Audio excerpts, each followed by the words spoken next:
Joe Biden will have been president for 100 days come Thursday. What kind of start do you think he's made? What is the way he started say about his administration?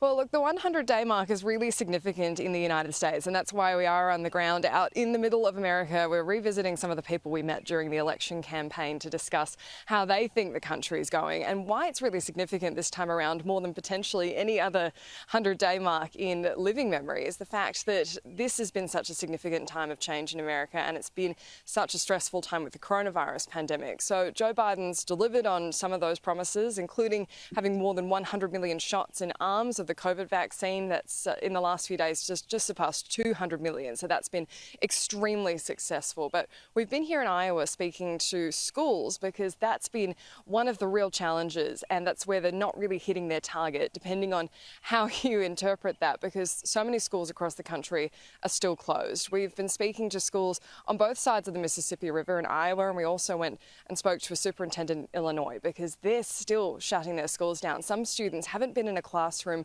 for over a year. And the frustration we're hearing from both states, even with very different approaches, is they're not seeing national leadership on keeping schools open.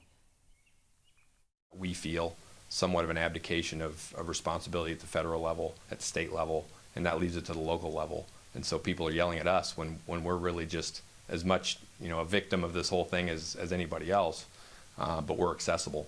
And so it's much more simple just to yell at the school because you know who they are and you know where they are. Whereas the state and federal representatives just kind of seem more than happy to let us kind of twist in the wind out here when there's never been real straight, firm directives from any governmental entity to make us move in one direction or another. And so every district's kind of left to its own devices to figure out what to do, and just everybody's mad all the time.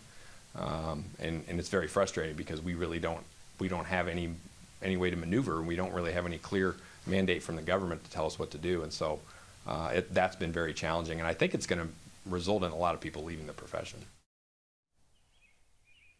Andrew, we've also spoken to a small Catholic school in Iowa. They've managed to stay open the entire time, even though they've had some significant COVID-19 outbreaks. There was a very different approach from Iowa's governor in that she said schools had to remain open and there was no real qualm about it. And that's even though in the one county, at one point, their infection rate reached 37% of tests were coming back positive for COVID-19. Everyone we spoke to in the school had either had COVID or knew someone that had it, but they managed to keep classrooms open. And that's why this has become such a significant debate, because parents are still staying home with their kids now. It's impacting them going back to work.